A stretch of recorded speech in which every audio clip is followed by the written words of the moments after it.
In nomine Patri et Filii et Spiritui Sancti. Amen. Ave Maria, gratia plena Dominus tecum, benedicta tu in mulieribus et benedictus fructus ventris tui, Iesus. Sancta Maria, Mater Dei, ora pro nobis peccatoribus, nunc et in hora mortis nostre. Amen. O Mary, conceived without sin, pray for us who have recourse to Thee, and for all who do not have recourse to these special dimensions, and all those recommended to Thee. Amen. Eternal rest grant to them, O Lord, and let your perpetual light shine upon them.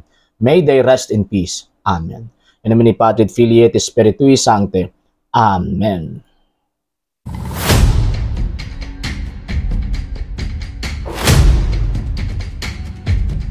So karon dili mo na to. Actually nagbasa-basa ko sa ato ang gitawag comment section mga sir mga ma'am. Nagkatawa ko sa itong mga higala nga mga dili katoliko. Ngano man kay kung sa kuan pa ba, grabe ang ilang kuan, grabe ang ilang kasuko natong mga katoliko. Nganong tawagon mo gud sa sulpot? Di ba? Masuko sila kayo ang katoliko mo may pigitawag og pinagkaon ng sulpot. Tinuod ba nga ang katoliko mo ipinagkaon ng sulpot atuan lang usa-usahon karon mga sir ug mga ma'am. So kung yung tagsulpot manggod mga sir ug mga ma'am, ang word magud nga sulpot sa Filipino context, ang buti pasabot ana nga nikalit nagbutho nga walay kagikanan kumbaga. Buti pasabot mura ba og naay punuan sa kahoy, naay gitawag og punuan sa kahoy, naay nasulpot nagkalit nga wa magikan anang kahuya didto sa gawas ni anang maong kahuya. Wala mag-uhong ba, di ba? Mukalit lag tawag ining naturok nga way si bisan kinsa nga bitaw nga nagsugo nga hala muturok ka. Mukalit sa turok og iyaha. Unlike sa gitanom gyud. For example, mangga, durian kung sa gitawag og prutas pa. Kanang gusto kong pabagituyo gyud og tanom. So dito matawag nga sulpot. Ang sulpot katumiturok lag kalit nga walay responsable nagsugo nga di na kana tatawag ining natukuro na or kanang maong siktaha mo ni ang iya sa ato ang Ginoong Jesucristo. So karon, ang ato mga higala nga mga dili katoliko suko sila kay ingnon sila sulpot. Question, tinuod ba gyud nga sulpot sila? Duha ka live nimo sir na wala commit ka makatan-aw mao gi-review. Mao lagi sir Ray. Sige.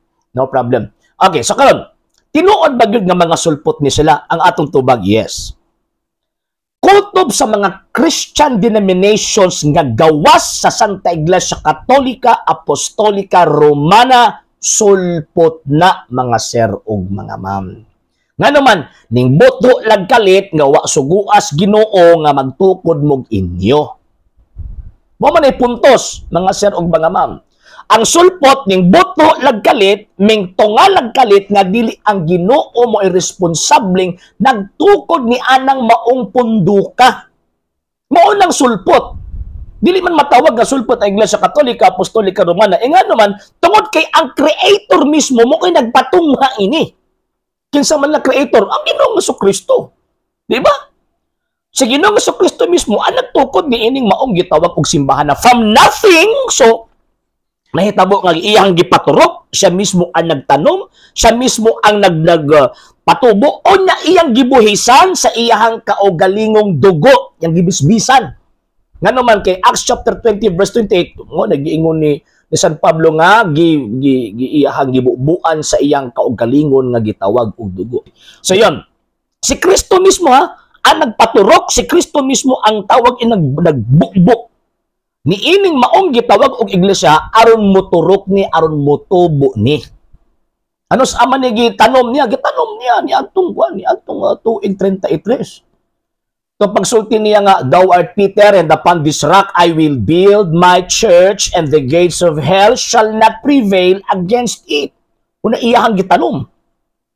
Pagkahuman niya og tawag ing tanom, gibubuan niya sa iyang kaugalingong dugo. Acts chapter 20 verse 28.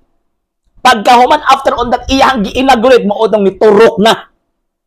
Nga naman kay mao naman to ang tawag anang hudyat ba kumbaga nga kinahanglan mo gawas na kining maong iglesia aron tumanon ang misyon sa pagtudlo mahitungod sa kamatuoran kay buot sa Dios ang tanang tao maluwas og masayod sa kamatuoran.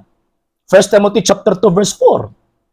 So from the first century AD, 2nd century, 3rd century, 4th century, 5th, 6th, 7th, 8th, 9th, 10th, 11th, hangtod karon 21st century, wala gyud na mawa ng maong iglesyaha ngano man kay kang Kristo man na.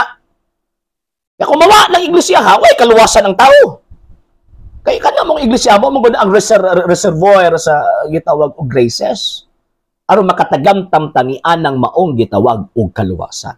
So ang Iglesia Katolika Apostolika Romana kanang gingon nila nga ang Iglesia Katolika mao sulpot sagad sa mga di Katoliko nga namulong ana, sagad sa mga dili Katoliko nga nagyawit ana, mao nang mga tawhana nga way alamag sa kasaysayan sa Kristohanong pundok sumala sa Biblia og sa kasaysayan mismo.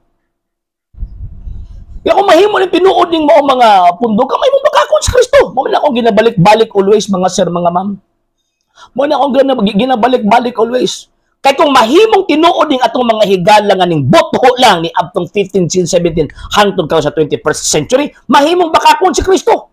Ingon pas Ginoo, even the gates of hell shall not prevail against it. Pagkauman mo, mukarit lang og tawag ang tunga ni abtong 15th century. Yabag. Niyabag na eh. Niyabag na. Di patiga pag ayaw sa yawang mga utos sa kasing-kasing sa mga sulpot, labi na sa mga pastor nga na mamumunog. Ay yes, Sir Ramil. Tinuod na. Tinuod na. Tinuod na. Damo sila nga muhangop sa ilahang gitawag og garbo. Damo sila nga di ka kitaas tinuod. Wa man eh gitawag kamaturan. Ingon pas Ginoo, ako magauban kaninyo kanunay hangtod sa katapusan sa kalibutan. Kinsa may iyang giubanan? Ang iyang giubanan ang iyang iglesia sumala sa Biblia. Bato nitudlo ang ato ang gitawag og Ginoong Jesucristo, di ba? As San Pablo rather nga si Kristo ang ulo, ang iglesia maoy iyahang lawas. Mo nagitudlo ni San Pablo. Anya si Kristo mismo ang maghatag sa kinabuhi sa iglesia nga mao ang iyang lawas. Colossus chapter 1 verse 18. So, ang mahitabo kung tinuod ni mga nagsulpot lang, ni butho lang, resultas lipat. Kung tinuod ni sila mga sir ug mga ma'am, may tabuhan na, baka kon ang malaan kasulatan. Diba? Kung tinuod sila, pero di man gina sila mahimong tinuod, mga butbuton man guna sila. Mga anak siyawa ba kumbaga? Diba? Kay mga anak man siyawa, so butbut ray gadagan, hilig kayo maghimo-himo og tawag ng story. Instead of history, ang himoon is story.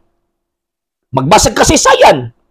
Instead of mutuo sa mga facts, dito na hinuon mutuo sa tawag ining kwan. Dito na hinuon mutuo sa chismis ilang pastoy. Napagay nakita nga tawag inang video, ang kwan ni daw Katoliko daw. Gitukod ni Constantino. Yabag! Giyon sa mga pagkatugod ni Constantino nga sa panahon, sa pag-abot ni Constantino na ang Iglesia Katolika Apostolika Romana. Kaya bagag yun. Muna kong gingon ba nga, instead of mutuo sa kasaysayan, dito na hinuon ito o sa mga chismis sa ilahang gitawag og pastoy. Ang Biblia magud mamakak. Di gid mamakak ang balang kasulatan. Og di nila na mabungkag ng pamulong si Ginoo.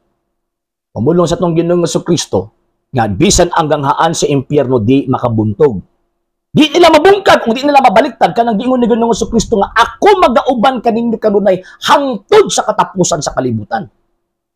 Unya, kung tinuod sila, kasi may gubanan ni Kristo ka na panahon na. Tawag anang before ang 15th, 16th century. Kinsa be? Oh, kinsa man. Kasi may gubanan ni Kristo. Kinsa mang lawas ni Kristo anang panahon na nag-exist. Kaya kung mahitabo nga wala ang lawas ni Ginoong Kristo at that time, after the 1st century AD, mahitabo nga ungo ng Kristo ilang gituhan, anananggal. So karon, ang bawat sekta nga gawas sa iglesyang gitukod sa ato ang Ginoong Kristo mautoy sulpot. Yan. Again balik-balik ko nako kanang Iglesia ni Manalo, Seventh-day Adventist, Jehovah's Witnesses, Born Agoy, Foursquare Gospel Church, Kibuloy, Soriano, kinsa pa, kini mga ubang mga pundok gawas sa Iglesia Katolika Apostolika Romana, mga sulpot ng dagko. Wa tay kalawasang makaplagan diha. Baptist wa tay kalawasang makaplagan diha. Lutheran Church wa tay kaluwasan nga makaplagan diha. Ngano man, kay ang ilang mga founders dili na mao ang manluluwas. Dili na mao ang nagpakamatay sa cross aron luwasunta. Namingon na bulan nga, nituo man ko ni Kristo isip personal nga manluluwas, luwas na ko, giluasan ka lang. Giluasan lang mo. Nga naman, again, dili na to ma-deny ang kamatuuran di nato malimod ang kamatuuran nga ang maong gitawag og iglesyang gitukod ni Kristo existido from the time of the foundation until now. Maunay tinuod. Di nato na mabali, di nato na musok man pa, di nato na mausab nga nang gitawag og kamatuuran na. Di na mausab ng kamatuuran na. Nagpabilin ang kamatuuran nga iglesia gitukod ni Kristo wa na mawa. Kay wala man na mawa, si bisan kinsa nga gawas ana ni sulpot. Di ba? Sulpot. Si bisan kinsa gawas anang mong iglesia ha, sulpot na. Nya si bisan kinsang magpamimbro ana maimpirno gyud. Nga naman, instead of matuos kamaturan, hangpon ang kamaturan, dito naman inuon ituo sa gipagtukod og tao. Di ba? Dito naman inuon mituan ang gipagtukod og mga Amerikano. Kung sa tawag dito sa mga taong ingon ana, nya ila pagki-insist sa ilang kaugalingon nga tinuod sila, wrong, mali. Mali. Bisan pagkapila mo claim, kamoy tinuod, magpabilin ang kamatuoran nga sulpot ng inyong pundok. Kasi may ilan sa sulpot na pundok, rehistrado. Unsa may ilahanan sa gitawag og sulpot nga pundok, pastor ang nagdumala nga dili pari. Yan na may pastor nga pari. Pero pag naa gani pastor nga dili gani pari, sulpot na. Sulpot na. Number 3. Unsa pay tawagan ng ilahanan nga sulpot ng maong gitawag og pundoka, ang ilang kasaysayan nagsugod lang sa 15th century. Ang edad gani ana di gani mo lampas og 600 years old kana nga nag-angkon-angkon na Christian denominations. Sulpot na, bakako na. Muna, bisang pagkapila mo magsigig wild. Bisang pagkapila mo magsigi og kanang bitong kanang atake simbang Katoliko, magpabilin gyud na nga kanang inyong pundok na nga iya sa yawa. Iya sa yawa in the sense nga ang yawa mo'y nagpaluyo ninyo na tukuro ng maong gitawag og pundoka aron makigumpetensya sa iglesyang gitukod sa ato ang Ginoong Hesukristo. Yan. So mo ni punto. Mo ni punto mga sir ug mga ma'am. So again gawas sa simbahang Katolika, gawas sa pundok nga gitukod sa atong Ginoong Hesukristo, pag di kasakop ana kanang imong pundok nga imong gipasakupan, sulpot kana. Sulpot. Bisag unsaon nimo nagtuwad balintong. Muna nga bisag usa mga sir ug mga ma'am, wa gyud tay makita nila nga tawag kining naluwas. Tanawar ko na sila, be. Itudlo na to, itudlo sa to, be. Kung naabay kanang pundok na miingon sa kin, naluwas na ni. Nakabalo sila nga nanas langit ba, kumbaga. Wala, bisag usa. Nga naman, kay mismo gani ilang founder, ambot, og naluwas ba to? Pero sigurado ko na impyerno. Sigurado ko. Sigurado yun ko. Na impyerno yun. Kutob sa gitawag og mga nagtukod og ilang kagalingong pundok, ang mga kalagab to na nga impyerno. Nga naman, wa man mutuman, sa kabubuton sa Dios nga dito magpasakop sa iyang anak. Unya ang kapait pa gihimong gihimong tawag anang kapital. Gihimong tawag ining basihan o kapital ang pulong sa Dios aron makapanling lang sila tao. Karon, isa may kuntuhan. Balang kasuotan kasi sa kamo. Bisa pag unsaon ninyo, di gina malimod ang gitawag og tinuod na kanang maong pundok gawa sa Iglesia Katolika, Apostolika Romana, mga sulpot ng dagko o gipanggamit na sa gitawag og yawa.